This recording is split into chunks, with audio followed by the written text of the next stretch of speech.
الحديث السادس والعشرون عن أبي هريرة رضي الله عنه قال قال رسول الله صلى الله عليه وسلم كل سلامة من الناس عليه صدقة كل يوم تطلع فيه الشمس تعدل بين اثنين صدقة وتعين الرجل في دابته فتحمله عليها أو ترفع له عليها متاعه صدقة والكلمة الطيبة صدقة وبكل خطوة تمشيها إلى الصلاة صدقة وتميت الأذى عن الطريق صدقة رواہ البخاری و مسلم۔ ابو ہریرہ رضی اللہ عنہ سے روایت ہے کہ رسول اللہ صلی اللہ علیہ وسلم نے فرمایا انسان کے ہر جوڑ پر، ہر عضو پر صدقہ واجب، اور یہ حکم روزانہ کا ہے، یعنی ہر روز ہمارے جسموں پر صدقہ واجب ہو جاتا ہے، ہماری جانوں پہ صدقہ لازم ہو جاتا ہے۔ ہم عام طور پر صدقہ کب نکالتے ہیں؟ جب بیمار ہو جاتے ہیں، حالانکہ یہ صدقہ ہر روز کے لیے لازم ہے جب تک سورج طلوع ہوتا رہے۔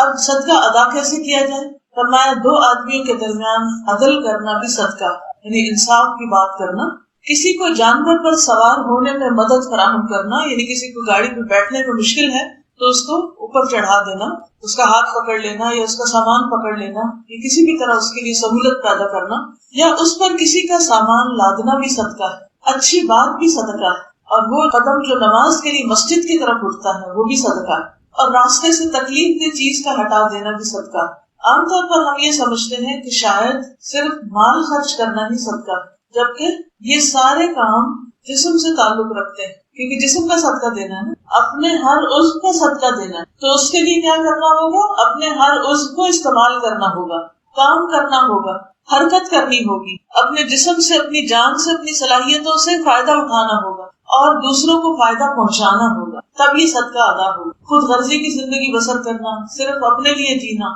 صرف اپنے من میں رہنا، صرف اپنا مطلب، اپنا الو سیدھا کرنا، صرف اپنے ہی کام کرنا اور کسی اور کی کچھ بھی مدد نہ کرنا، یہ درست نہیں۔ اس سے جسم کا صدقہ ادا نہیں ہوتا، کیونکہ اللہ تعالیٰ نے ہمیں جو بھی نعمت دی ان میں سے ہر نعمت کی پوچھ ہے، ہر نعمت کے بارے میں سوال کیا جائے گا، تو اسی طرح ہمارے جسم کے بارے میں بھی ہم سے سوال کیا جائے گا کہ اس جسم کو کس کام میں گھلایا۔ قیامت کے دن انسان کے قدم حشر کے میدان سے اٹھ نہ سکیں گے جب تک 5 باتوں کا جواب نہ دے، اور ان میں سے ایک یہ ہے وَأَنْ جِسْمِهِ فِيمَا أَبْلَاهُ، کہ اس نے اپنے جسم کو کس چیز میں گھلایا یا کھپایا، کہاں تھکایا، کس کام میں خرچ کیا۔ تو آپ سب دیکھیے کہ آپ کا جسم کس چیز میں تھکتا ہے۔ روز آپ سب تھکتے ہیں، لیکن کس چیز میں تھکتا ہے؟ کیا صرف اپنے ذاتی کام کر کے، یا پھر کوئی لوگوں کی خیر اور بھلائی کا کام کر کے بھی آپ تھکتے ہیں؟ تو ان میں سے چند ایک مثالیں اس حدیث میں بیان کی گئی ہیں، اور کچھ مثالیں دوسری احادیث سے ہمیں پتہ چلتی ہیں کہ جسم کا صدقہ کس طرح ادا کیا جا سکتا ہے۔ ایک اور حدیث میں آتا ہے، نبی صلی اللہ علیہ وسلم نے فرمایا تم میں سے جو آدمی صبح کرتا ہے اس کے ہر جوڑ پر صدقہ لازم، یعنی ہر روز صبح جب ہوتی، سورج جب نکلتا ہے تو ہمارے اوپر ایک قرض آ جاتا ہے جس کو ہمیں اس دن میں چکانا ہے، تو ہر مرتبہ سبحان اللہ کہنا صدقہ ہے۔ اب یہ زبان ہل رہی ہے اللہ کے ذکر میں، تو زبان سے آپ صدقہ دے رہے ہیں، کیسے؟ کیا کر کے؟ سبحان اللہ کہنا، ہر اچھی چیز دیکھ کے، ہر نعمت کو دیکھ کے سبحان اللہ پڑھنا۔ مثلاً آپ گھر سے نکلے ہیں، راستے میں کئی اچھی چیزیں دیکھ رہے ہیں، اپنے ہاتھوں کے اوپر نظر جاتی کہ شکر اللہ نے ہاتھ سلامت رکھے ہیں، تو مختلف نعمتیں دیکھ کر اللہ تعالیٰ کی تعریف بیان کرنا، سبحان اللہ، الحمدللہ کہنا، کیونکہ ہر مرتبہ الحمدللہ کہنا بھی صدقہ ہے۔ تو ہر نعمت کو یاد کر کے الحمدللہ کہیں، اور ہر مرتبہ لا الہ الا اللہ کہنا بھی صدقہ ہے۔ سوچئے دن میں ہم کتنی بار لا الہ الا اللہ کہتے ہیں؟ ہم سمجھتے ہیں شاید جب مسلمان ہوتا ہے کوئی تو اس وقت لا الہ الا اللہ پڑھنا ہوتا ہے، اور اس کے لیے بس اتنا پڑھنا ہی کافی، جبکہ بعد میں بھی روزانہ انسان کو لا الہ الا اللہ پڑھنا چاہیے، خاص طور پر لا الہ الا اللہ وحدہ لا شریک لہ لہ الملک ولہ الحمد وہو علی کل شیء قدیر۔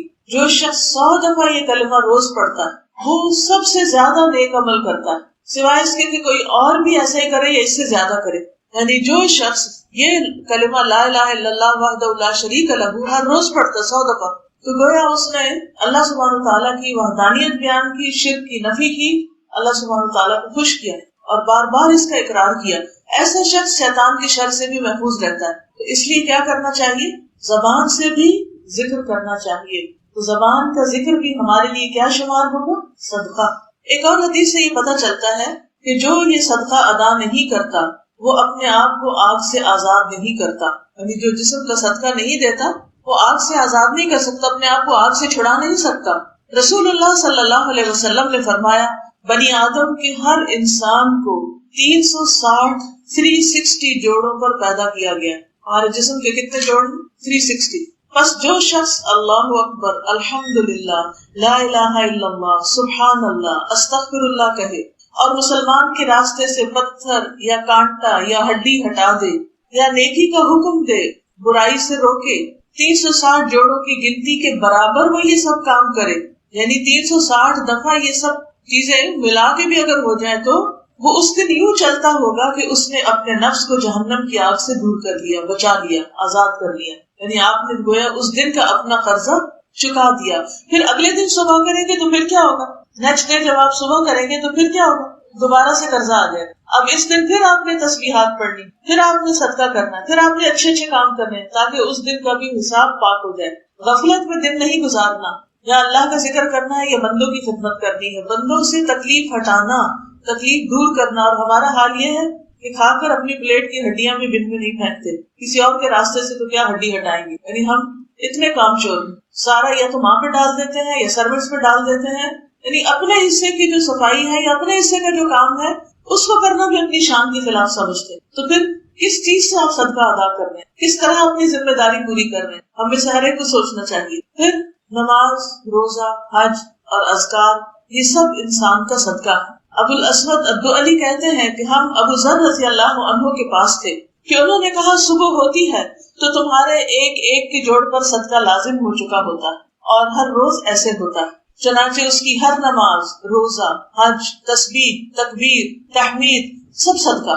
یعنی انسان اپنے آپ کو کسی نہ کسی کام میں لگائے رکھے، فالتو کی بیکار سوچوں میں بھرتا رہے، اس نے کیا کر دیا، اس کا مقابلہ کیسے کرنا ہے، یہ کیا ہو گیا، اس طرح کی پریشان کن سوچیں انسان کو سوائے نکمہ کرنے کے اور کچھ نہیں کرتا. اور زندگی کا تو ایک ایک دن ہیروں میں تولا جا سکتا ہے، بلکہ اس سے بھی قیمتی ہے وہ انسان کے ہاتھ سے چھوٹتا چلا جا رہا ہے، گزرتا چلا جا رہا ہے، اور یوں ہی زندگی فوت ہوتی چلی جا رہی ہے. یعنی ہم سب پارشلی فوت ہو رہے ہیں، ایک دن آئے گا تو کمپلیٹلی فوت ہو جائیں گے، دنیا سے چلے جائیں گے. تو اس سے پہلے کہ وہ دن آ جائے ہمیں ہر روز کا جو ہمارا گھٹتا ہوا دن ہے، پگھلتا ہوا دن ہے، اس سے کچھ نہ کچھ کما لیں اور اس میں کچھ نہ کچھ حاصل کر لیں.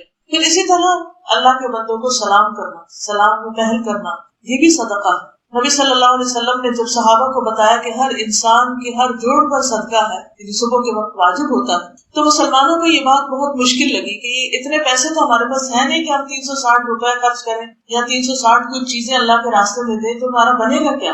کیونکہ وہ ہر چیز کو سنجیدگی سے لیتے تھے، عمل کے لیے لیتے تھے.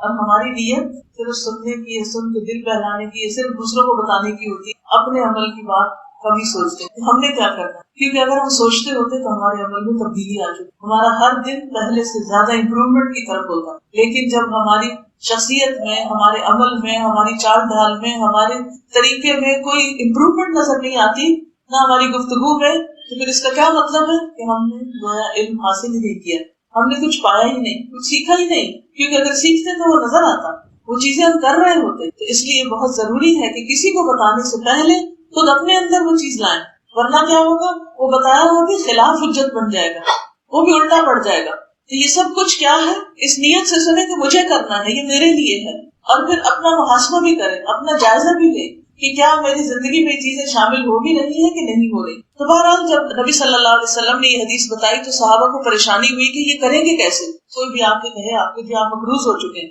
اور یہ قرضہ ہر روز بڑھ رہا ہے، تو آپ کی پریشانی کا عالم کیا ہوگا کہ میں اس قرضے کو کیسے چکاؤں، کیسے اتاروں. تو اس صورت میں کیا ہوگا، پھر آپ فکر کریں گے، آپ کو پریکٹیکلی کچھ کرنے کی فکر کریں گے کہ میں کچھ کروں تو میرا قرضہ اتر جائے، میں اس بوجھ تلے نہ دب جاؤں.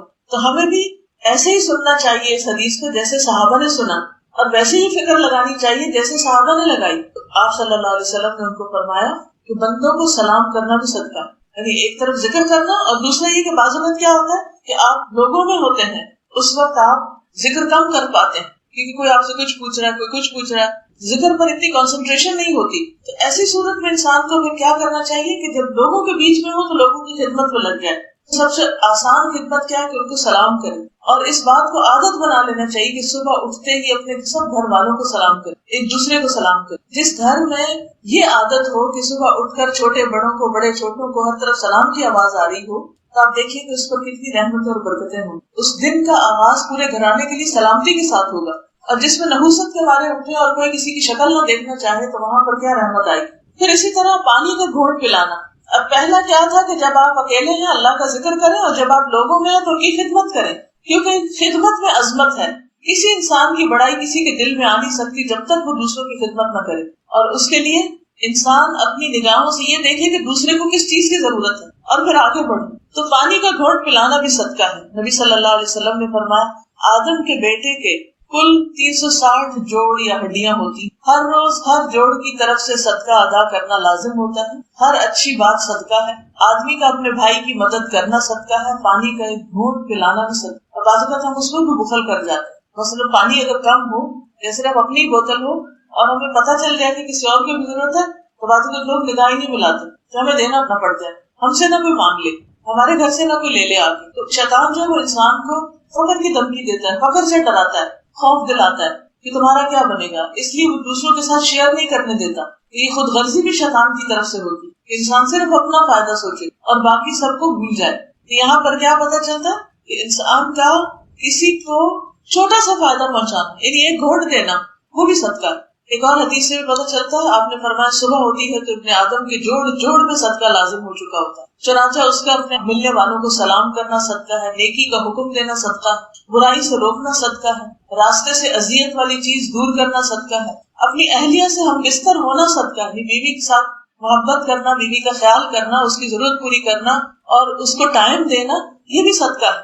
اور ان سب سے چاشت کی 2 رکعتیں کفایت کرتی. یعنی اگر آپ سارے کام نہیں بھی کر پا رہے کسی وجہ سے، جیسے آپ بیمار ہیں یا کوئی اور آپ کی بہت مصروفیت ہے، چھوٹے چھوٹے بچے ہیں، انہیں کے ساتھ دن گزر جاتے کیونکہ ہر وقت سب کے حالات ایک جیسے نہیں ہوتے، تو ایسی صورت میں چاشت کی 2 رکعتیں پڑھنا نہ بھولیں، وہ ان سب چیزوں سے کفایت کر دے. لیکن وہ تو جب پڑھیں جب عادت پڑی، تھوڑا بہت بھی روٹین میں خلل آتا ہے تو ہم عادت بھلا دیتے. تو آئندہ سے آپ نے 2 نفل جو ہیں سورج چڑھنے کے بعد کے، یعنی وہ ٹائم وسیع ہوتا ہے، سورج نکلنے کے 15 منٹ بعد سے لے کر ظہر ہونے سے 15-20 منٹ پہلے تک آپ ان کو پڑھ لیں. افضل تو یہی ہے کہ انسان اسی وضو کے ساتھ جس سے فجر پڑی ہے اس کے بعد ذکر کرتا رہے اور جب چاشت ہو جائے تو نفل پڑھ کے اٹھے. لیکن اگر آپ کے بہت اور کام ہیں، بچے چھوٹے ہیں، کئی ذمہ داریاں ہیں، آپ کو کہیں نکلنا ہے پڑھنے پڑھانے کے لیے، تو آپ اتنی دیر بیٹھ نہیں سکتے مصلی پر. تو اس صورت میں جو ہی سورج نکلے 15 منٹ کے بعد آپ اپنے نفل ادا کریں. گھر سے نکلے تب بھی، گھر میں ہو تب بھی، سمجھے آپ نے پہلا اپنا صدقہ دیا پھر کام شروع کیا. جب اپنا صدقہ آپ دے دیں گے تو پھر اس کے بعد آپ بے فکر ہو، پرامن ہو جائیں گے، پرسکون ہو جائیں گے. اور آپ کیا ہوگا، آپ کے دل میں مجھے کوئی چیز نقصان نہیں دے سکتی، بیماری نہیں آئے گی مجھ کو، کیونکہ میں نے صدقہ دیا ہوا. کیونکہ صدقہ بلاؤں کو ٹالتا ہے، صدقہ آپ کو مشکلات سے بچاتا ہے، آپ کے لیے ڈھال بن جاتا ہے، آپ کے لیے مصیبت آنے کے راستے میں رکاوٹ بن جاتا ہے. تو آپ اپنے جسم کا صدقہ دینا نہ بھولیں. اس حدیث سے ایک اور بات بھی پتہ چلتی ہے کہ نبی صلی اللہ علیہ وسلم کوئی ڈاکٹر نہیں تھے، سرجن نہیں تھے، اناٹمی نہیں پڑی تھی، آپ نے جوڑوں کو گنا نہیں تھا، اس وقت کوئی ایسا طریقہ نہیں تھا. تو آج کی طب اس بات کی تحقیق کرتی ہے کہ واقعی 360 جوڑا انسان کے، تو یہ وحی کے ذریعے آپ کو بتایا گیا تھا اس خالق رب کی طرف سے جس نے انسان کو بنایا اور وہ انسان کو خود انسان سے بڑھ کر جانتا ہے. تو بہرحال آپ کوئی بھی کام کریں، ہر نیکی کا کام جو ہے کل معروف صدقہ. اب اس حدیث میں خاص طور پر جن چیزوں کا ذکر آیا ہے اس میں سب سے پہلی چیز لوگوں کے درمیان صلح کرانا، جھگڑے نپٹانا، یہ صدقہ بتایا گیا. یعنی لوگوں کے درمیان تعلقات کی اصلاح کرنا. اور اس کے لیے کیا ضروری ہوتا ہے، دونوں کے ساتھ خیر خواہی کرنا. اصلاح کبھی نہیں ہو سکتی جب آپ صرف ایک گروپ بن جاتے ہیں، ایک پارٹی بن جاتے ہیں اور صرف ایک طرف کی بات سنتے ہیں، یہ صرف ایک طرف سے ہمدردی رکھتے ہیں. کیونکہ جو شخص خود انصاف نہیں کر رہا اپنے اندر، وہ دوسروں کے ساتھ کیا کرے گا؟ اور جب تک انصاف نہیں کرے گا تو صلح کیسے ہو سکتی ہے؟ اب یہ ہے کہ ہو سکتا ہے آپ جج نہ ہو، آپ کسی ایسے مقام پر نہ ہو کہ جہاں آپ سے کوئی رجوع کرے کہ آپ ان کے جھگڑے کو صلح کرا دیں، میاں بیوی کے درمیان یا کوئی اور 2 دوستوں کے درمیان کوئی اختلاف ہو گیا ہے. تو ایسی صورت میں آپ دیکھیے کہ خواتین ہونے کے ناطے سارا دن بچے آپ کے سامنے گھر میں کیا کرتے ہیں، چھوٹے بچے بھی اور بڑے بچے بھی آپس میں کسی نہ کسی بات پر ٹکراتے رہتے، لڑائی جھگڑا کرتے رہتے. تو ایسی صورت میں ایک کو دوسرے پہ ترجیح نہ دینا اور ان کو ان کے فائدے کی بات بتانا اور اچھی نصیحت کرنا اور ایسا ماحول پیدا کرنا کہ جس سے وہ آپس میں اصلاح کر سکے، یہ بھی ایک صدقہ. اور ابو درداء سے مروی ہے کہ رسول اللہ صلی اللہ علیہ وسلم نے فرمایا، کیا میں تمہیں نماز، روزہ اور زکوٰۃ سے افضل درجے کا عمل نہ بتاؤں؟ صحابہ نے عرض کیا، کیوں نہیں؟ نبی صلی اللہ علیہ وسلم نے فرمایا، آپس میں صلح کرانا، جبکہ لوگوں میں پھوٹ اور فساد ڈالنا دین کو موننے والی چیز ہے. اچھا فساد کس سے ہوتا ہے؟ قرآن مجید میں اللہ سبحانہ وتعالیٰ نے کھل کے بتا دیا کہ فساد کہاں سے شروع ہوتا ہے. سورۃ بنی اسرائیل میں اللہ تعالیٰ فرماتے ہیں قل لعبادی یقولوا التی ہی احسن ان الشیطان ینزغ بینہم. قل لعبادی کہہ دیجیے میرے بندوں سے، یقولوا کہ وہ کہا کریں، التی ہی احسن وہ بات جو زیادہ اچھی ہو، زیادہ خوبصورت ہو، زیادہ بھلی ہو، زیادہ بہترین ہو. کیوں؟ کیونکہ انسان جب اچھی بات نہیں کرتا تو پھر کیا ہوتا ہے؟ فساد ہوتا ہے. آپ جتنے بھی جھگڑے ان سب کی تہہ میں جائیے. جتنے بھی جھگڑے ہوتے ہیں، مثلا آپ اپنے اوپر لے کر دیکھیے اس کو. اگر آپ کا اپنی امی کے ساتھ کوئی اختلاف اور جھگڑا ہے، اپنے بھائی کے ساتھ ہے، اپنے کسی دوست کے ساتھ ہے، ہمسائے کے ساتھ ہے، کسی کو ورکر کے ساتھ ہے، کہیں پر بھی ہے، گھر میں ہے یا باہر ہے، اس کی روٹ کاش میں جائیے، پیچھے جائیے کہ شروع کہاں سے ہوا تھا. سخت بات سے. مثلا ہم ہر روز صبح اٹھتے ہیں، بڑے اچھے موڈ میں اٹھتے ہیں، تھکاوٹ اتری بھی ہوتی ہے، آرام کیا ہوا ہوتا ہے، اٹھتے ہیں خوشی خوشی کچن میں آتے ہیں، ناشتہ بن رہا ہے، ٹیبل لگ رہی ہے، چھٹی کا دن ہے، سب آ رہے ہیں، بچوں کو بھی بلا لیا، ہسبینڈ وائف بھی بیٹھے ہیں، سب ٹیبل پہ بیٹھ گئے، سب خوش ہیں. اتنے میں ایک بچے کے ہاتھ سے گلاس چھوٹ جاتا ہے اور پانی یا چائے یا دودھ کچھ بھی چیز پھیل جاتی ہے. ہمارا فوری ری ایکشن کیا ہوتا ہے اس وقت؟ آپ امیجن کیجئے کہ جھگڑا کہاں سے شروع ہوتا ہے؟ گلاس گر گیا بچے سے. کون ماں ہے جو اس وقت خاموشی اختیار کرے یا آنکھ بند کر لے یا اس کو ایک معمولی بات سمجھے یا ہونے والی بات ہی ہو گئی بس اتنی ہی کافی ہے، اس کو کیا اچھالنا؟ یا بچے کو الٹا تسلی دے، ڈونٹ وری کوئی بات نہیں، میں سمیٹ لوں گی، میں ہوں نا، میں سمیٹ لیتی. ہم اس وقت سب کچھ بھول کر پورا خاندان اکٹھا ہے، سب محبت کی باتیں کر رہے ہیں، شکر ہے آج چھٹی کا دن ہے، سب کو ایک دوسرے کا منہ دیکھنا نصیب ہوا. صبح ہر بچہ اپنے اپنے اٹھ کے اسکول چلا جاتا ہے. آج اللہ نے اتنی بڑی نعمت دی ہے، اس وقت کی قدر کریں. اب کیا ہے، آپ اس وقت غصے میں آ کے ڈانٹنا شروع کر دیتی اس وقت. اب اس بچے کا موڈ آف ہو جاتا ہے، وہ کیا کرتا ہے، اپنا کھانا پینا چھوڑ کر اٹھ کے اپنے کمرے میں چلا جاتا ہے، اور سارا دن اسی طرح آپ کے دل میں بھی پریشانی اور اس کے دل میں پریشانی. اگر آپ اس وقت صرف اپنی زبان کنٹرول کر لیتی تو یہ سارا دن آپ کا خراب نہ ہوتا. کیونکہ ہوتا کیا ہے، ایک جملہ، ایک لفظ، ایک بات جو ہم غصے میں نکالتے ہیں، صرف اس وقت اندر کی آگ جو شیطان کی طرف سے ڈالی گئی ہوتی ہے اس کو ٹھنڈا کرنے کے لیے، تو آپ دیکھیے جب وہ آگ باہر نکلتی ہے اور پھیلتی ہے تو کیا نہیں جلا دیتی، کہاں تک اس کے اثرات نہیں جاتے. کیا ہوا، دودھ ہی تھا نا، اللہ نے نصیب میں نہیں لکھا تھا، اس نے گرنا ہی تھا، وہ گر گیا، کوئی بات. برتن ہے ٹوٹنے کے لیے بنا نا، کون سا برتن ہمیشہ سدا باقی رہتا؟ سب برتن ٹوٹتے ہیں، سبھی ٹوٹ جاتے ہیں. کیا آپ کی نانی کا سیٹ پڑا ہوا ابھی تک جو وہ استعمال کرتے؟ کہاں گیا وہ؟ آپ کی امی کا وہ بھی کہیں ادھر ادھر ہو گیا، آپ کا بھی ہو جائے گا. بچے کا دل زیادہ قیمتی. اور بعض اوقات بعض خواتین تو یہ بھی لحاظ نہیں کرتی، اگر شوہر سے کچھ ہوگا تو اس کے ساتھ بھی بدتمیزی شروع کر دیں گے بچوں کے سامنے. اللہ نے مرد کو ہم پر قوام بنایا ہے اور اس کی عزت لازم. جو عورت اپنے شوہر کی عزت نہیں کرتی وہ کبھی بھی سکھ نہیں پا سکتی، اس کو کوئی مقام نہیں ہوتا، نہ بچوں کی نظر میں ہوتا، نہ شوہر کی نظر میں، نہ سسرال کی. اور اسی طرح اگر شوہر بدتمیزی کرتا ہے، بد اخلاقی کرتا ہے، تو اس کی بھی قدر و عزت بچے کے دل سے، آس پاس کے جو سرونٹس ہوتے ہیں اور لوگ ہوتے ہیں گھر میں، سب کے دل سے نکل جاتی ہے. یہ کس قسم کا انسان ہے جس کو معاملہ ہی نہیں کرنا آتا؟ اوپر سے کوئی نہ بھی بولے لیکن دل میں تو ایک رائے قائم ہو جاتی ہے.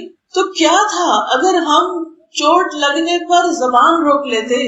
کوئی اتنی بڑی بات تھی؟ تھوڑی دیر کی بات تھی نا، بس گزر جاتی، طوفان ٹل جاتا، اس کے بعد سب سکون ہو جاتا. آپ کی چیخنے چلانے سے، بدتمیزی کرنے سے نہ دودھ واپس آ سکتا ہے، نہ گلاس واپس آ سکتا ہے، اور نہ ہی بچے کی تربیت ہو سکتی ہے. زیادہ سے زیادہ آپ اس کو کیا کہہ سکتے کہ بیٹے جب کھانا کھاؤ تو گلاس کنارے پہ رکھنے کی بجائے اپنے الٹے ہاتھ رکھ لو، تاکہ دائیں ہاتھ سے جسے کھانا لے رہے ہیں دے رہے، ٹکرا کے کوئی چیز گر نہ جائے، یا جو بھی کوئی وجہ ہوئی ہے اس کو بتا دی جائے. کیونکہ شیطان اس وقت جب دیکھتا ہے نا کہ سارے پیار محبت سے بیٹھے ہیں تو جل جاتا ہے. صبح کے وقت ابلیس جو ہے وہ اپنے لشکر بھیجتا ہے تاکہ لوگوں کے درمیان فساد ڈلوائیں، فتنے ڈالیں، اور سب سے زیادہ وہ اس سے راضی ہوتا ہے جو سب سے زیادہ فتنے ڈال کے آتا ہے، لوگوں سب سے زیادہ لڑائیاں ڈال کے آتا ہے. اور وہ شوہر بیوی کے درمیان، بہن بھائیوں کے درمیان، خون کے رشتوں کے درمیان، کہ جنت میں قاطع رحم داخل ہی نہیں ہوگا.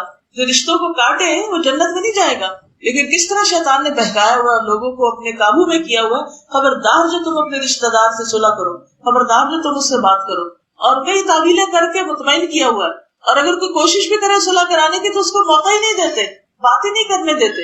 اور یہ گھر گھر کا مسئلہ ہے. ہم نے اپنا کیا مستقبل سوچا ہوا ہے، ہم اپنے لیے کیا چاہتے ہیں کل مرنے کے بعد، کہ ہماری قبر میں کیا ہو، تو وہی ہوگا جو ہمارا عمل ہوگا. اور پھر ہم بہانہ کیا کرتے ہیں یا وجہ کیا بتاتے ہیں کہ ان کا بڑا قصور ہوگا. ضرور قصور کے بغیر تو معاملے نہیں خراب ہوتے، لیکن آپ کا بھی تو کچھ ہوگا، صرف ایک طرف کا تو نہیں ہوگا. ہاں ایک طرف کا زیادہ ایک طرف کا کم بھی ہو سکتا ہے، لیکن رشتہ داروں سے وقتی طور پر اگر کوئی ناراضگی ہو بھی جائے تو لانگ ٹرم تعلقات ٹائز کو کٹ نہیں کرنا چاہیے. بہرحال اب صلح کرانا صدقہ ہے، جبکہ لوگوں میں پھوٹ اور فساد ڈالنا دین کو موڑنے والی چیز ہے. وہاں سے تو دین ہی رخصت ہو جاتا ہے. ظاہر ہے کہ جب آپ اپنے شوہر کی عزت نہیں کریں گی، جب آپ اپنے سرونٹ کے ساتھ انسانوں جیسا برتاؤ نہیں کریں گی، جب اپنے بچوں کے ساتھ آپ ہیوملٹی کے ساتھ، ہمبلنس کے ساتھ بات نہیں کریں گی، کیا آپ ان کو دین سکھا سکتے ہیں؟ کیا آپ ان کو دین بتا سکتے ہیں، پڑھا سکتے ہیں؟ کبھی بھی نہیں. اور اگر آپ زبردستی لیکچر دینے کی کوشش بھی کریں گے نا تو اپنے کان بند کر لیں گے. آپ کے انگارے اگلنے والے منہ سے تبلیغ نہیں ہوا کرتی، اس کے لیے تو بڑا بڑا صبر کرنا پڑتا ہے. نبی صلی اللہ علیہ وسلم نے مکہ میں اور مدینہ میں، مکہ میں مشرکین اور مدینہ میں منافقین دونوں ہی آپ کے خلاف باتیں کرتے تھے، آپ پر الزام تراشیاں کرتے تھے. لیکن کہیں ایک کوئی روایت بتائیے کہ آپ نے کسی ایک کا بھی جواب دیا ہو، ایک کا بھی کبھی جواب دیا ہو؟ کبھی نہیں دیا، کیونکہ وہ زبان وہی بیان کرتی، قرآن سنانے والی تھی. تو جو زبان قرآن سناتی ہے وہ گالیاں دینے والی زبان نہیں ہوتی، وہ فضول باتیں کرنے والی زبان نہیں ہوتی، وہ منہ توڑ جواب دینے والی نہیں ہوتی. کیونکہ ہم کہتے ہیں نا منہ توڑ جواب دیا. وہ تانے دینے والی زبان نہیں ہوتی. تانا کیا ہوتا ہے کہ کسی کو اس کا ماضی کا عیب یاد کرا، تم نے یہ بھی کیا، تم نے یہ بھی کیا، تم نے یہ بھی کیا. کیا یہ زبان تبلیغ کرے گی؟ کیا اس تبلیغ میں کچھ اثر ہوگا؟ اس میں کوئی برکت ہوگی؟ وہ آپ کی نسلوں تک خیر جائے گی؟ پھر وہ آپ کے لیے صدقہ جاریہ بنیں گے. اگر وقتی طور پر وہ کچھ سن بھی لیں تو اثر نہیں لیں گے، وہ پھلے پھولے گا نہیں باغ. اگر آپ نے خود قرآن پڑھ لیا ہے اور آپ چاہتے ہیں کہ آپ کے بچے اور آپ کا خاندان اور آپ کے شوہر اور آپ کے سسرال اور آپ کا محلہ سنور جائیں، سدھر جائیں اور آپ کے لیے صدقہ جاریہ بنے، تو اس کے لیے آپ کو اپنی زبان پر کنٹرول کرنا ہوگا، غصے کو کنٹرول کرنا ہوگا، نرمی سے بات کرنی ہوگی، دوسروں کے قصور معاف کرنے ہوں گے. پھر اسی طرح نبی صلی اللہ علیہ وسلم نے حضرت ابو ایوب انصاری سے کہا، کیا میں تمہیں ایک تجارت کے بارے میں نہ بتاؤں؟ انہوں نے کہا کیوں نہیں؟ آپ نے فرمایا، جب لوگوں میں جھگڑا فساد ہو تو صلح کرا دو، جب وہ آپس میں ایک دوسرے سے دور ہو جائیں تو انہیں قریب کرا دو. جب دوریاں بڑھنے لگے تو انہیں ایک دوسرے کے قریب کر دو. پھر صلح کے بارے میں ایک اور حدیث بھی آتی ہے. سہل بن سعد کہتے ہیں کہ بنو عمر بن عوف میں آپس میں کچھ تکرار ہو گئی، کوئی بحث چھڑ گئی، تو نبی صلی اللہ علیہ وسلم اپنے کئی صحابہ کو ساتھ لے کر ان کے یہاں ان میں صلح کرانے کے لیے گئے. اور نماز کا وقت ہو گیا لیکن آپ تشریف نہ لا سکے، یعنی آپ کی نماز میں تاخیر ہو گئی. وہ صلح کراتے کراتے اس سے کیا پتہ چلتا ہے؟ اس کام کی اہمیت پتہ چلتی، صلح کرانے کی اہمیت پتہ چلتی کہ بڑے بڑے دینی فرائض اور بڑے بڑے دینی کام جو ہیں وہ اس وقت بڑے نہیں رہتے، اس وقت جھگڑا فساد دور کرنا سب سے بڑا کام ہو جاتا ہے. پھر اسی طرح نبی صلی اللہ علیہ وسلم اپنے قیمتی وقت میں سے صلح کرانے کے لیے وقت نکالا کرتے تھے. ابو تمیمہ اپنی قوم کے ایک شخص سے روایت کرتے ہیں کہ میں نبی صلی اللہ علیہ وسلم کو تلاش کرنے کے لیے نکلا تو آپ کو نہ پا کر ایک جگہ بیٹھ گیا. اتنے میں چند لوگ آئے، نبی صلی اللہ علیہ وسلم بھی انہی میں سے تھے. میں آپ کو نہیں پہچانتا تھا، یعنی پہلی دفعہ دیکھ رہا تھا، تو آپ ان لوگوں کے درمیان صلح کرا رہے. پھر اسی طرح سہل بن سعد کہتے ہیں کہ قباء کے لوگوں نے آپس میں جھگڑا کیا. یعنی اس زمانے میں بھی لوگوں کے درمیان جھگڑے ہو جایا کرتے تھے، اور وہ تو بہت جھگڑالو قوم تھی اور بہت جنگجو قوم تھی. ان لوگوں کے اندر امن پیدا کرنا ایک بہت ہی مشکل کام تھا، لیکن آپ صلی اللہ علیہ وسلم نے اس کے لیے خصوصی کوششیں کی. تو آپ کو جب پتا چلا کہ اہل قباء آپس میں لڑ پڑے ہیں تو آپ صلی اللہ علیہ وسلم نے فوراً اٹھے اور فرمایا چلو ہم ان کے درمیان صلح کرائیں، جا کے اس معاملے کو ختم کریں. تو دن میں اگر کوئی ایسا موقع ملے کہ لوگوں کے درمیان صلح کرانے کی بات ہو تو ایسا کرنا بھی آپ کا صدقہ ہے. آپ کا صدقہ ہے کیا مطلب؟ یعنی اللہ تعالیٰ آپ کے گھر کو سلامت کرے، اللہ تعالیٰ آپ کے اندر کے جھگڑوں کو ختم کر دے گا. یعنی جب آپ کسی کے ساتھ اچھا معاملہ کرتے ہیں تو اللہ تعالیٰ آپ کی حفاظت کرے. یعنی ہر انسان کا ایک امتحان ہوتا ہے اور اس کی جو آزمائش ہوتی ہے اگر وہ اس پہ پورا اترتا ہے تو اسی طریقے سے، اسی راستے سے اس کو اجر عطا کیا جاتا ہے، وہیں سے اس کے لیے نعمتوں کے دروازے کھلتے ہیں. مثلا حضرت ابراہیم علیہ السلام کی آزمائش کیا تھی کہ اپنے بیٹے کو ذبح کر دو. تو ابراہیم علیہ السلام نے کیا کیا؟ پڑھے آپ نے واقعہ؟ کیا کیا تھا انہوں نے؟ خواب میں دیکھا تھا اور بیٹے سے بات کر لی فوراً. تو بیٹے نے کہا بالکل ٹھیک ہے، آپ نے اللہ کا حکم ماننا، میں حاضر. بیٹے کا بھی امتحان تھا. لیکن فلما اسلما، جب دونوں نے ہی سر تسلیم خم کر دیا کہ اللہ کا حکم، اب اس میں پریشانی کی کیا بات. وَتَلَّهُ لِلْجَبِينِ، اور انہیں پیشانی کے بل بیٹے کو لٹا دیا، آنکھوں پہ پٹی باندھ دی. وَنَادَيْنَاهُ أَن يَا إِبْرَاهِيمُ، ہم نے پکارا کہ اے ابراہیم، قد صدقت الرؤیا، نے خواب سچا کر دکھایا. وَفَدَيْنَاهُ بِذِبْحٍ عَظِيمٍ، ہم نے اس کو ایک بہت بڑی قربانی کے ذریعے بچا لیا، یعنی فدیہ دے کر. یعنی اللہ تعالیٰ نے آسمان سے ایک مینڈا بھیج دیا تو اسماعیل علیہ السلام کی جگہ وہ ذبح ہو گیا. اور پھر وجعلنا ذریته هم الباقین، ہم نے اسی کی اولاد کو باقی رکھا۔ آج آپ دیکھیں ابراہیم علیہ السلام کا مقام کیا ہے، ابو الانبیاء ہیں، انبیاء کے باپ ہیں۔ دنیا میں جو ریلیجنس ہیں، یہودیت ہو یا عیسائیت ہو یا اسلام ہو، یہ سب ابراہیم علیہ السلام کو اپنا بڑا مانتے ہیں، اور جتنے بھی بعد میں انبیاء آئے وہ انہی کی نسل سے، انہی کی اولاد میں سے آئے۔ اللہ نے اتنا بڑا انعام دیا، اتنا بڑا انعام۔ تو جس شخص سے جس چیز کی قربانی لی جاتی، اگر وہ اس پر صبر کرتا اور اس کو اللہ کے حوالے کر دیتا اور اس کو قبول کر لیتا، ایسی صورت میں اللہ تعالیٰ اسی راستے سے اس کو بیسٹ اپرچونٹی دیتا ہے اور بیسٹ اجر عطا کرتا ہے۔ کیونکہ بعض اوقات ہم امتحان کو ایکسپٹ نہیں کرتے، ہم کہتے ہیں نو یہ تو ہم کر ہی نہیں سکتے۔ اسی طرح یوسف علیہ السلام کو بہت سی آزمائشوں سے گزرنا پڑا، کس طرح انہوں نے اپنے بھائیوں کو معاف کیا، کس طرح ان کو جیل میں بھیجا گیا، کس طرح جیل میں کئی سال رہے اور اس پر صبر کیا، اور پھر اللہ نے مصر کی حکومت عطا کر دی۔ یہ ان کے صبر کا نتیجہ تھا۔ تو امتحان پر صبر کرنا اور اللہ سبحانہ تعالیٰ سے اجر پانا، کیونکہ اس کا انعام اللہ تعالیٰ دیتا ہے۔ جب ہم رب کے لیے صبر کرتے ہیں تو رب انعام دیتا ہے، اور جب ہم بندوں کی خاطر اچھا بندے کیا کہیں گے تو پھر اللہ تعالیٰ بندوں کے حوالے کر دیتا ہے۔ تو جان کا صدقہ کیا ہے؟ جان کی حفاظت، ٹھیک ہے۔ پھر اسی طرح جان کے صدقے میں سواری میں کسی کی مدد کرنا، جس کو سوار ہونے کی طاقت نہ ہو۔ پہلے زمانے میں لوگ گھوڑے پہ بیٹھتے تھے، اونٹ پہ بیٹھتے تھے، اس پہ چڑھنا ہی ایک مسئلہ، تو اس صورت میں اس کے لیے آسانی پیدا کرنا یہ بھی صدقہ۔ اسی طرح آج جیسے لوگ بوڑھے ہو جاتے ہیں یا بیمار ہوتے ہیں یا سیڑھی نہیں چڑھ سکتے یا گاڑی پہ نہیں چڑھ سکتے، تو ہاتھ پکڑ کے چڑھا دینا یا ہاتھ پکڑ کے اتار دینا، یہ بھی کیا ہے؟ یہ بھی صدقہ۔ پھر اسی طرح کسی کا سامان اٹھا لینا، اس سامان کو لاد دینا، یہ بھی صدقہ۔ رسول اللہ صلی اللہ علیہ وسلم نے فرمایا، جو اپنے بھائی کی مدد میں لگا رہتا ہے اللہ اس کی مدد میں لگا، جو کسی کی مدد میں لگا رہتا ہے اللہ تعالیٰ اس کی مدد میں لگا۔ کیا آپ نہیں چاہتے کہ اللہ تعالیٰ آپ کی مدد فرمائے؟ جب آپ کسی کے لیے فیسیلیٹیشن کریں گے، کسی کے لیے آسانی کریں، جب کسی کی مشکل دور کریں گے، جب کسی کے لیے تکلیف اور کمپلیکیشن ہٹا دیں گے۔ لیکن افسوس یہ کہ ہمارا کلچر کیا ہے، دوسروں کے لیے زندگی دور کر دو، زندگی مشکل کر دو، دوسروں کے لیے روڑے اٹکاؤ۔ تو جو کسی کے لیے روڑے اٹکاتا ہے اس کے اپنے راستے میں آ جاتے ہیں، جو کسی کے لیے گڑھا کھودتا ہے خود اس میں گرتا ہے، جو کسی کے لیے برا چاہتا ہے خود اس کا شکار ہوتا ہے، اور وائس ورسا جب کوئی کسی کے لیے اچھا کرتا ہے تو اللہ تعالیٰ اسی راستے سے اس کے لیے اچھائی کرتے ہیں۔ مثلاً آپ بیمار ہیں تو آپ کیا کریں؟ بیماری کے علاج کے لیے کیا کریں؟ کسی اور بیمار کی مدد کر دیں، اس کی دوائی کے پیسے دے دیں، اس کے علاج کے پیسے دے دیں، اس کی عیادت کر لیں، تو کیا ہوگا؟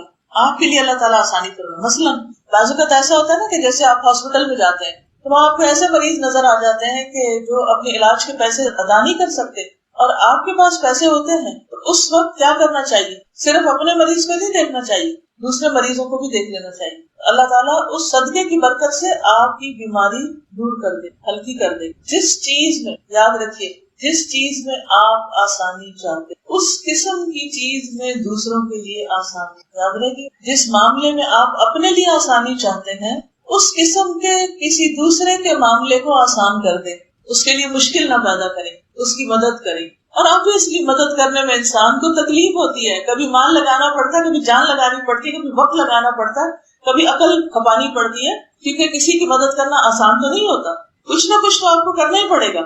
اب آپ اپنے مسائل سوچئے کہ کوئی ہے آپ کی زندگی میں۔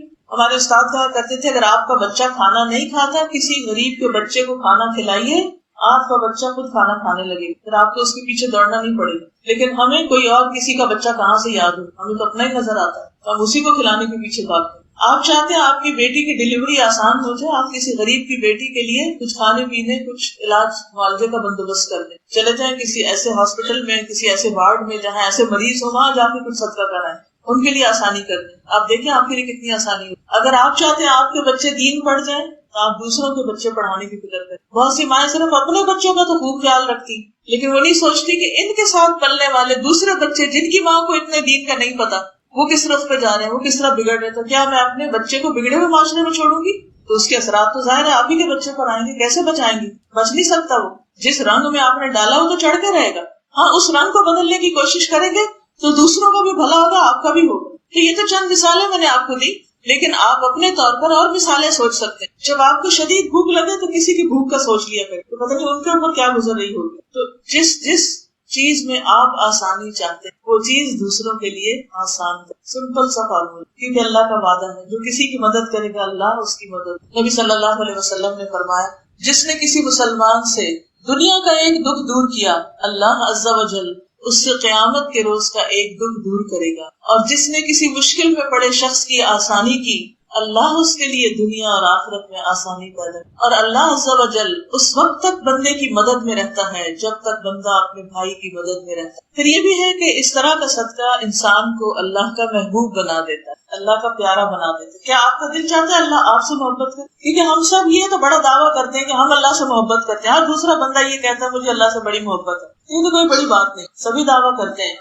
لیکن بات یہ ہے کیا اللہ بھی آپ سے محبت کرتے؟ وہ کون سے کام ہوں، وہ کون سے طریقے ہوں، وہ کون سی چیزیں ہوں کہ جس کی وجہ سے ہم اللہ کی محبت کے قابل بن جائیں. پہلے سوچ لیجئے واقعی آپ چاہتے ہیں اور کتنا چاہتے ہیں، کیونکہ سچے ہوں گے تو تبھی اس حدیث پہ عمل کریں. جب اللہ کی محبت ملتی ہے تو کیا ملتا ہے؟ سبھی کچھ مل جاتا ہے، پھر انسان کسی بھی چیز سے محروم نہیں. آپ میں تو ایسے کام کرتی ہوں جس سے اللہ کی محبت حاصل ہوتی ہے، لیکن میں جو لوگوں پہ بہت خرچ کرتی ہوں مگر میری آمدنی میں تو کوئی اضافہ نہیں ہو سکتا، روپے پیسے میں اضافہ نہ ہو، لیکن جو دل کا ٹھنڈک اور سکون اور خوشی میں اضافہ ہوا ہے. اور کسی وقت ہو سکتا ہے کہ مال کا بھی ایسا دروازہ بھی کھول دے کہ آپ سوچ بھی نہیں سکتے. عبداللہ بن عمر کہتے ہیں ایک آدمی نبی صلی اللہ علیہ وسلم کے پاس آیا اور کہا اے اللہ کے رسول صلی اللہ علیہ وسلم، کون سے لوگ اللہ تعالیٰ کو زیادہ محبوب ہیں، کون اللہ کے بہت پیارے ہیں، اور کون سے اعمال اللہ کو بہت پیارے ہیں، کیا کام اللہ کو کرنا اچھا لگتا ہے؟ رسول اللہ صلی اللہ علیہ وسلم نے فرمایا وہ لوگ اللہ تعالیٰ کو زیادہ محبوب ہیں جو دوسرے لوگوں کے لیے سب سے زیادہ فائدہ مند،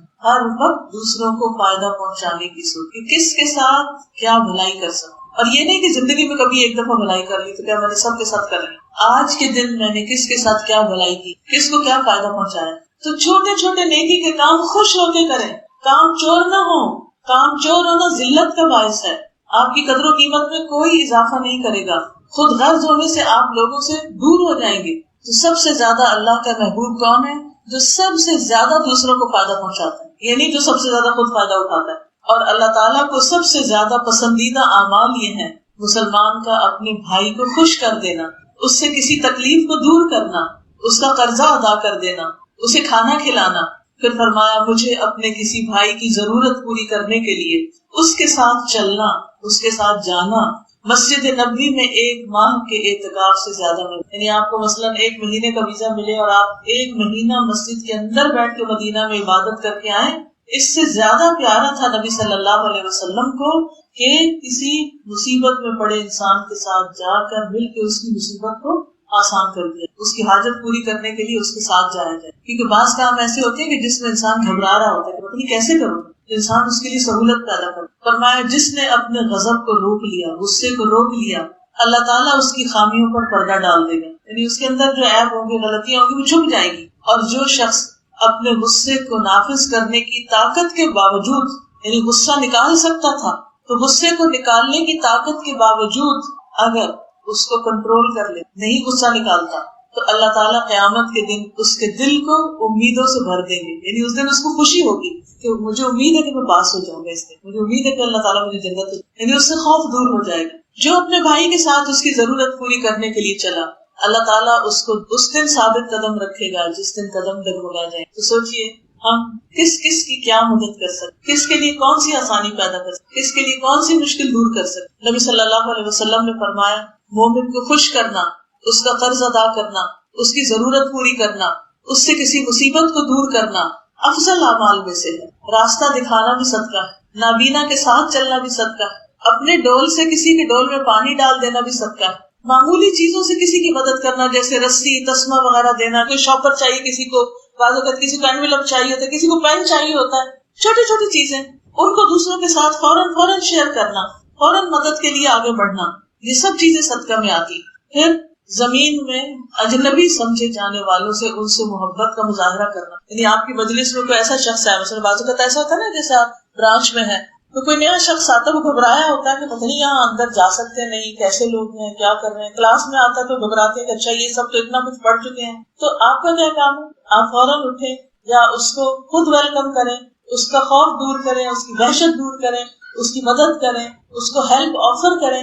کہ آپ کو کسی قسم کی کوئی مدد چاہیے تو میں حاضر ہوں. یہ بھی بہترین صدقہ ہے. یہ سارے اعمال وہ ہیں جن سے انسان اللہ کا محبوب بن جاتا ہے. اسی طرح کسی کی وحشت اور تنہائی دور کرنا, کوئی خوف محسوس کر رہا ہو تو اس کا خوف دور کرنا, اور اس کے برعکس جو شخص مدد نہ کرے اس کے اوپر سختی بھی ہے.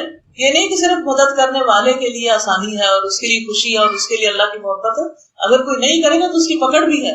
رسول اللہ صلی اللہ علیہ وسلم نے فرمایا 3 لوگ ایسے ہیں جن سے اللہ قیامت کے دن کلام نہیں کرے گا, بات نہیں کرے گا, ناراض ہوگا, نہ ان کی طرف دیکھے گا, نہ ان کو گناہوں سے پاک کرے گا, اور ان کے لیے دردناک عذاب ہوگا.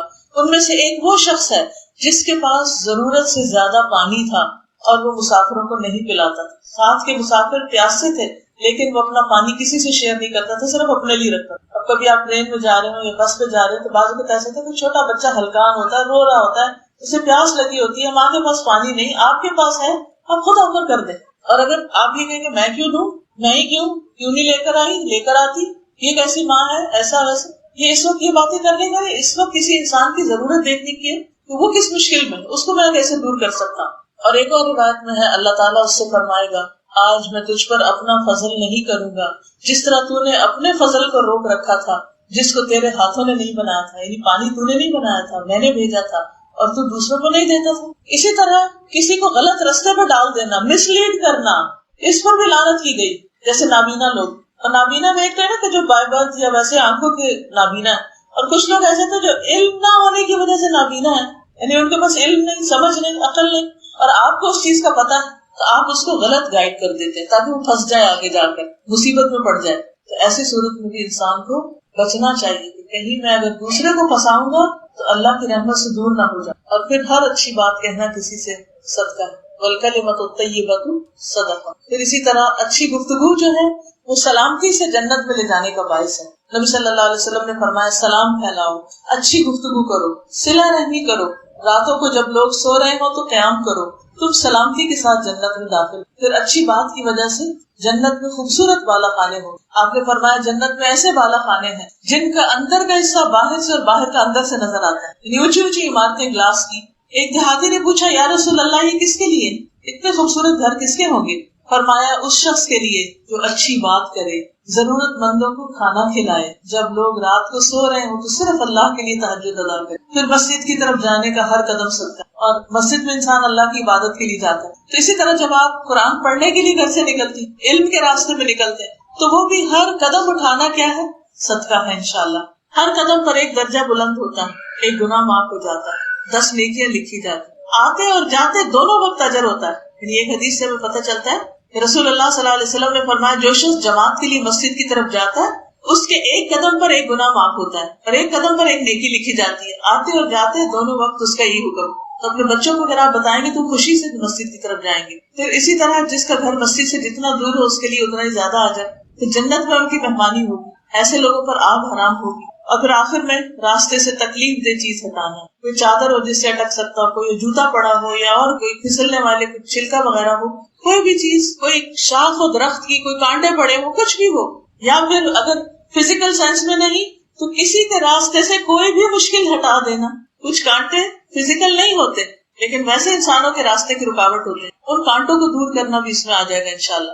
آپ نے فرمایا ایمان کی 70 یا 60 سے کچھ اوپر شاخیں ہیں جن میں سب سے بڑھ کر لا الہ الا اللہ کا قول ہے, اور سب سے ادنا کسی تکلیف دہ چیز کو راستے سے ہٹا دینا, یہ بھی ایمان کا حصہ ہے. پھر اسی طرح کسی بھی تکلیف دینے والے عمل سے خود کو روکنا, یعنی بازار میں چلتے ہوئے ہارن بہت نہیں بجانا, شور نہیں کرنا, بہت دھواں نہیں نکالنا گاڑی سے, یا خواہ کو اوور ٹیک کر کے دوسروں کو ہراس نہیں کرنا, گاڑی احتیاط سے چلانا. تو یہ ساری چیزیں اسی میں آتی کہ راستے میں تکلیف نہ دینا کسی بھی طرح سے اپنے آپ سے دوسروں. پھر اسی طرح یہ ہے کہ ایک شخص آپ کے پاس آیا تو اس نے کہا کہ مجھے ایسا کوئی زیادہ راہ دے دیں جس سے مجھے نفع حاصل ہو. تو آپ نے فرمایا ایسے کرو ایسے کرو, اور فرمایا راستے سے تکلیف دینے والی چیز ہٹا دو. غلط جگہ پارک نہیں کرنا چاہیے کیونکہ اس سے کیا ہوتا ہے دوسری گاڑیاں رک جاتی ہیں اور ان کو تکلیف ہوتی. ایک شخص نے راستوں سے کانٹوں بھری ٹہنی ہٹا دی تو اللہ سبحانہ تعالیٰ نے اس کے عمل قبول کر لیا اور اس وجہ سے صرف اس کو جنت میں داخل. تو ہمیں نہیں پتا کہ ہم کسی کی کون سی تکلیف دور کریں گے تو اللہ تعالیٰ ہمارے گناہ معاف کرے. پھر راستے میں گندگی نہیں پھیلانی چاہیے, گھر کا کوڑا کرکٹ گلی میں نہیں پھینک دینا چاہیے. راستے میں گاڑی میں جاتے ہوئے کیلا کھا کے باہر چھلکا نہیں پھینکتے تھے, کاغذ نہیں پھینکنے چاہیے, کوئی بھی گندگی باہر گلیوں بازاروں میں نہیں پھینکنی چاہیے. رسول اللہ صلی اللہ علیہ وسلم نے فرمایا جس نے مسلمانوں کو ان کے راستے میں تکلیف پہنچائی اس پر لعنت واجب ہوگی. یعنی راستوں میں گندگی پھیلانا لعنت واجب کرنے والی چیز ہے. رسول اللہ صلی اللہ علیہ وسلم نے فرمایا 2 لعنت کرنے والے کاموں سے بچو. صحابہ نے پوچھا وہ کون سے کام ہیں؟ آپ نے فرمایا کسی گزرگاہ میں یا سایہ دار درخت کے نیچے قضائے حاجت کرنا. پھر اسی طرح آپ صلی اللہ علیہ وسلم نے مانوی فساد کو بھی دور کرنے کا اجر بتایا. آپ نے فرمایا اجنبیوں کے لیے بشارت ہے، خوشخبری ہے. کسی نے پوچھا وہ کون ہے؟ آپ نے فرمایا جو لوگوں کے فساد پھیلانے کے زمانے میں اسلام کا کام کرے. جب اور لوگ فساد پھیلا رہے ہوں تو وہ لوگوں کے ذہن کو، سوچ کو، طریقوں کو درست کرے. تو اوورآل مجموعی طور پر خلاصہ کرنے سے پہلے اس حدیث کو ایک دفعہ عربی میں سناؤں گی، آپ غور سے سنیے، خود توجہ کیجیے اور پھر اس کے بعد خلاصہ کیجیے. تو آپ نے اس حدیث سے کیا سیکھا؟ اچھا بائی دا وے یہ کتاب ایک ورک بک کے طور پر چھاپی گئی جس میں نوٹس لکھنے کی جگہ بھی ہے، آپ اپنے بچوں کو بھی پڑھنے میں لگا سکتے ہیں. یہ حدیثیں جو پڑھائی جا چکی ہیں اس سے پہلے وہ انٹرنیٹ پہ alhuda.pk.com پر اویلیبل ہیں، اور اس کے آڈیوز. اور اس کے علاوہ یہ ہے کہ آپ کی جو اینڈرائڈ فون یا اسمارٹ فون کوئی بھی ہو، اس میں اگر ایک application who Quran for all, تو اس اپلیکیشن میں قرآن مجید کی ریسیٹیشنز، تجوید، تحفیظ، پھر اس طرح تفسیر، پھر حدیث میں 40-90 اور اس میں یہ حدیثوں کی تفصیل آپ کو ملے. یعنی اگر آج کی حدیث کی بھی آپ تفسیر سننا چاہیں تو آپ کو یہ حدیث کی تفسیر وہاں مل جائے گی، کیونکہ میں اس سے پہلے بھی یہ کروا چکی. اب اس کو بھی ڈال دیا جائے تو فون کے اوپر بھی آپ سن سکتے ہیں، اور میموری کارڈ بھی ملتے ہیں ان پہ بھی سن سکتے ہیں، اور ڈاؤن لوڈ بھی کر سکتے ہیں انٹرنیٹ سے اپنے کمپیوٹر پہ، اس پہ بھی سن سکتے ہیں. تو ایک ایک حدیث کر کے ہفتے میں اگر ایک حدیث پڑھیں گے تو 40 ہفتے کی 1 سال میں آپ یہ پوری کتاب کی تفصیل سن لیں، اور اس سے عمل میں بہت زیادہ انشاءاللہ تبدیلی آئے گی. کیونکہ حدیث جو ہے نا عملی زندگی گزارنے کا طریقہ بتاتی ہے. قرآن مجید سے تو ہمیں یہ پتہ چلتا ہے نا کہ کیا کیا کرنا ہے، کیسے کرنا ہے، وہ ہمیں حدیث سے پتہ چلتا ہے. کتاب آپ نے لے لی، اب یہ نہیں کہ بند کر کے گھر میں رکھ دیں، بلکہ اس کو سننا شروع کریں، چاہے تھوڑا تھوڑا ہی کیوں نہ، ہفتے میں 1 دن ہی کیوں نہ ہو. چلیے بتائیے سب سے پہلی بات کیا آتی ہے اس حدیث میں؟ اوکے، یعنی انسان کے اوپر ہر روز صبح جب سورج طلوع ہوتا ہے تو ہر عضو کا صدقہ دینا ہوتا ہے، ہر روز دینا ہوتا ہے. اب ہر روز پیسے تو نہیں ہوتے، تو پھر کیا کرنا چاہیے؟ نمبر 1 اللہ کا ذکر کرنا چاہیے. نمبر 2 بندوں کی خدمت کرنی چاہیے، دوسروں کو فائدہ پہنچانا چاہیے، چاہے گھر میں ہو چاہے باہر ہو. ہر وقت یہ ذہن بنا لے میں دوسروں کے فائدے کی بن جاؤں. ہمارا کیا ذہن ہوتا ہے میں کس سے کیا فائدہ اٹھاؤں، اس سے کیا ملے مجھے، اس سے کیا بٹوروں، اس سے کیا لوں. تو ایسے لوگ اپنے آپ کو بڑے اسمارٹ سمجھتے ہیں جو ہر ایک سے صرف بٹورنا جانتے ہیں. تو مومن جو ہوتا ہے وہ لینے والا نہیں دینے والا ہوتا ہے، وہ ہر وقت دینے کی فکر کرتا ہے، اور جو دیتا ہے وہ محروم نہیں رہتا، اللہ تعالیٰ اس کو دیتا ہے. ٹھیک ہے، اب آپ ذرا ایک ایکٹیویٹی کیجیے، اپنے ہاتھوں کو دیکھیے، انگلیوں کو، جوڑوں کو، کہیے اس پر بھی صدقہ، اس پر بھی، اس پر بھی، اس پر بھی، اس پہ بھی. اپنے ہاتھ پاؤں دیکھ کے کیا سوچیں ان پہ صدقہ ہے. چلے شروع کرتے، پھر سبحان اللہ، ہر انگلی سبحان اللہ، ایک جوڑ پہ ہاتھ رکھ دیا، سبحان اللہ سبحان اللہ سبحان اللہ، صدقہ ہوتا گیا ہوتا گیا. اب باقی جوڑ تو سارے ہمارے ہاتھوں میں نہیں ہیں، تو پھر ان کے لیے انسان اور کام کرے، اور 2 نفل چاشت کے بس پکے باندھ لینے. ٹریول کریں، گھر میں ہو کہیں ہو، بس مشکل پتہ کیا، ہم جو صبح سو جاتے ہیں نا تو پھر ہماری عبادتیں رہ جاتی ہیں. تو چلے جس وقت بھی آپ اٹھتے ہیں فجر نماز پڑھنے کے بعد یہ نماز پڑھنا نہ بھولیں. یعنی ٹائم اس کا کافی زیادہ ہے، جس وقت بھی پڑھ لیں ظہر سے پہلے، لیکن یہ 2 نفل پڑھ لیں. اور کیا صدقہ اس حدیث کی روح سے بتائیے؟ 2 لوگوں کے درمیان صلح کرانا صدقہ ہے، عدل و انصاف کی بات کرنا صدقہ ہے. اپنے گھر والوں سے ناراض ہے، اگر شوہر سے ناراض ہے، بچوں سے یا بہن بھائیوں سے، تو کیا کریں؟ صلح کر لیں. خود نہیں ہمت ہوتی تو کسی سے کہہ کے کروا لیں. اور کیا ہے تیسری چیز؟ دوسرے کی مدد کرنا، سواری پہ چڑھانا، سامان اس کا لدوانا کسی بھی شکل میں، یہ سب کیا ہے؟ صدقہ ہے. ٹھیک ہے، اور کیا صدقہ؟ اچھی بات کہنا. اوکے، اچھی بات کون سی ہوتی ہے؟ نمبر 1 جیسے کوئی بھی ذکر قرآن کا پڑھنا، پھر لوگوں کو اچھی نصیحت کرنا، کسی کو اچھا مشورہ دینا، کسی سے اچھی طرح سے بات کر لینا، یہ سب اس میں آ جاتا. سلام کرنا، شابش، مسکرانا، برائی سے روکنا. چلیے میں آخر میں آپ کو ایک